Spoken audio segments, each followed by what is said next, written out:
And wherever these airports were there, the new airports which were built in many of the unconnected areas which were unconnected through air travel where we have built them, we have said through UDAN, why don't you start the routes? And today, a staggering number of 602 routes have been started by UDAN, which is a record in itself, sir, in the last 7 years. And we want to push it more also. We want to create more airports, and we want to use the UDAN also, so even more. And I can proudly say today, I was a member of parliament for the last 10 years.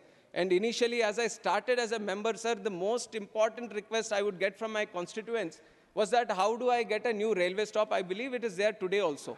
But I see as a minister today, in 5 months, I'm getting requests from across the table, across the house, both in Lok Sabha and Rajya Sabha. People are coming that I want more air connectivity. Why don't you connect me from point A to point B? Why don't I get an airport? These are remote places, sir, where people would have not even dreamt of having an airport. But today, our India, my India, has become so aspirational that even the remotest past, they are saying that I'm not going to strive for anything less. I think he has also a request there, sir, our honorable member. They're all requesting that why don't I have an airport in my own district itself? I feel proud of that today.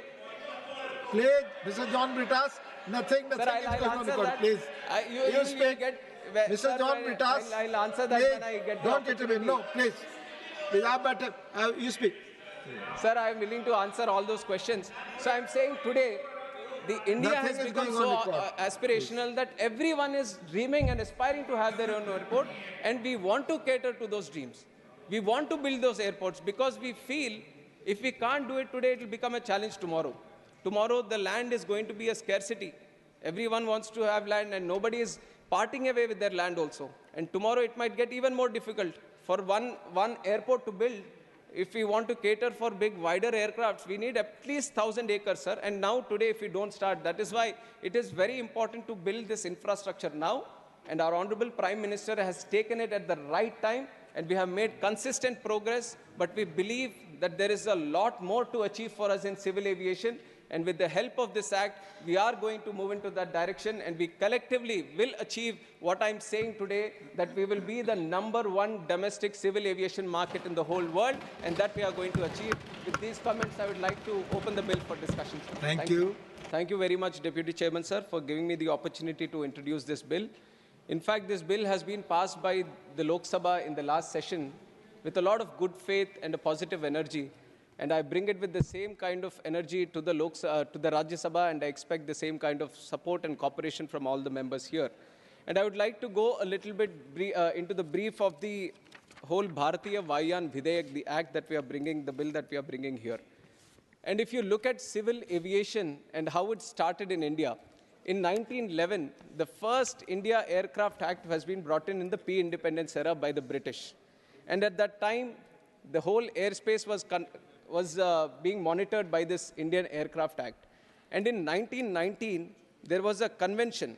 There was an international convention for regulation of aerial navigation in 1919. And once that convention was done, and it was including 27 countries, including India, at that time, there was a requirement for us to amend our bill a little bit. And once that convention was done in 1919, another act was brought in, which was the Indian Aircraft Act in 1934, which took into account all the discussions that happened during that convention. And after that, in 1944, there was the Chicago Convention. And the Chicago Convention promulgated another body, which was the International Civil Aviation Organization. That became the premier body, which is still existent till now. And it consists of 193 member states. And these 193 member states, they cooperate together and they share their skies to their mutual benefit, promoting sustainable growth and socio-economic prosperity wherever these aircrafts fly. So right now, the International Civil Aviation Organization is the body which kind of suggests all the member countries on how to regulate the airspaces and how to cooperate with each other, how to navigate from one place to another. These are some of the recommendations based on discussion with these 193 countries. They do it. And while these discussions happen and they keep recommending all the 193 member countries, in our country, India, right from 1934, when the act originated, the existing act which originated, it's already been 90 years. In these 90 years, the Act has been amended 19 times. 19 new sections came into place, and 2 sections were repealed. So a total of 21 times the Act has been amended.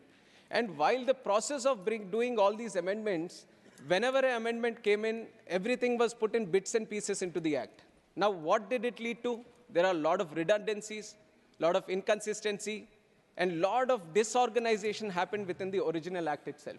And now the International Civil Aviation Organization, which keeps auditing all the requirements, all the rules, regulations, the acts that any country has, it has recommended to India that why don't you look at your principal legislation once, because there are a lot of activities and a lot of inconsistencies happening. So why don't you come up again so that there is no redundancy happening in the principal act itself? And that becomes the base for us on bringing us this new amendment on new act, which is the Bharatiya Vayuyan Videyak. And while we are bringing this act, the purpose what we have done here is we have organized everything. Now, under Indian Civil Aviation, we have certain bodies.